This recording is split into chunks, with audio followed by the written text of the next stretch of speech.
एक थी मंदाकिनी। मंदाकिनी एक सार्वजनिक पेशाब खाने के पास खड़ी थी जहां से तेज बदबू आ रही थी। 10 कदम आगे 64 नंबर कोठे के ठीक सामने चाय वाला की पुरानी दुकान थी। दुकान से थोड़ी दूर हटकर मध्यम कद की अधेड़ उम्र की मंदाकिनी खड़ी थी। उसकी उम्र करीब 45 साल लग रही थी। वह सड़क के किनारे से गुजरने वाले उन राहगीरों को इशारे से बुला रही थी जी जो ललचाई निगाहों से कोठे की तरफ देख रहे थे। मंदाकिनी की आंखें और गाल अंदर की तरफ धंसने लगे थे। चेहरे पर उम्र का निशान साफ झलकने लगे थे, लेकिन उसने अपनी छोटी छोटी काली आंखों में काजल लगाकर थोड़ी सी चमक बनाए रखी थी।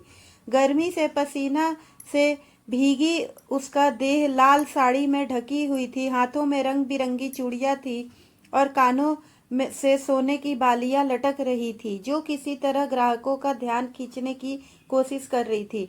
पिछले 3 घंटों से मंदाकिनी यूं ही चाय के दुकान के पास खड़ी होकर राहगीर को बुला रही थी, मगर कोई ग्राहक उसकी तरफ नहीं आया था।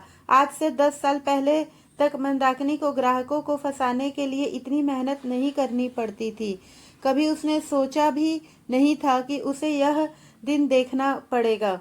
जब वह इस कोठे पर 28-29 साल पहले आई थी तो उस चौथी मंजिल पर रखा गया था जहां उसकी कड़ी निगरानी होती थी। उस समय तो वह सजी धजी बेंच पे बैठी रहती थी और ग्राहक बिना बुलाए ही आ जाते थे। अब ऐसा समय आ गया था कि इक्का दुक्का ग्राहक के फंसते थे। उम्र दराज होने पर उसे कोठे की सबसे निचली मंजिल पर शिफ्ट कर दिया गया था, जबकि नई लड़कियों को ऊपरी मंजिल पर ग्राहकों को आकर्षित कर रही थी। इन उम्र की लड़कियां जहां एक बार में 400-500 रुपए कमा लेती थी, मंदाकिनी 50-100 रुपए पर संतोष करना पड़ता था, जिसका आधा हिस्सा कोठे की मालकिन यमुना बाई को देना पड़ता था। आज जब उसका पुराना ग्राहक रामवीर, जो करोल बाग में कपड़े की दुकान चलाता था, उसे देखकर ऊपर की मंजिल पर चला गया तो मंदाकिनी का दिल टूट गया। उसने उन दिनों को याद किया जब रामवीर शादीशुदा नहीं था और अक्सर उसकी ओर आता था। जब वह नई लड़कियों के पास जाता था, मंदाकिनी के कई पुराने ग्राहक थे, जैसे मंटू, जो खुद 50 साल से ऊपर के थे, लेकिन अब वे भी ऊपर की मंजिल पर नई लड़कियों के पास चले जाते थे। इन ग्राहकों की पुरानी बातें मंदाकिनी के कानों में अब भी गूंजती रहती थी, मगर उनके तेजी से ऊपर जाने पर वह अंदर टूट जाती थी।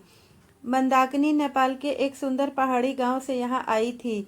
कोठे की दुनिया में फंस कर उसके सिगरेट और शराब का सहारा ले लिया। जब वह 16 साल की थी तो उसे चौथी मंजिल पर जगह मिली थी और उसके बाद उसे निचली मंजिलों पर शिफ्ट कर दिया गया। मंदाकिनी ने अपने बचपन और गांव के सुंदर दिनों को याद किया, लेकिन कोठे के अंधेरी कोठरी से वह चाह कर भी बाहर नहीं निकल पाई। उसका जीवन एक बार कमरे में सिमट कर रह गया था। एक दिन मंदाकिनी को खबर मिली कि उसके गांव की भूकंप आया है और कई लोग मारे गए। इसमें उसके पुराने जान पहचान वाले भी शामिल थे, लेकिन मंदाकिनी की आंखों में आंसू नहीं आए। वह सोचने लगी कि वह भूकंप उसकी जिंदगी का अंत नहीं है, बल्कि एक नई शुरुआत हो सकती है। अगर दिन सुबह मंदाकिनी अपना सपना पैक किया और बिना किसी को बताए रेलवे स्टेशन की ओर चल दी। उसकी सहेलियां उसे जाते हुए देख रही थी, लेकिन मंदाकिनी ने पान का बीड़ा मुंह में डालते हुए अपने कदम तेजी से बढ़ा दिए।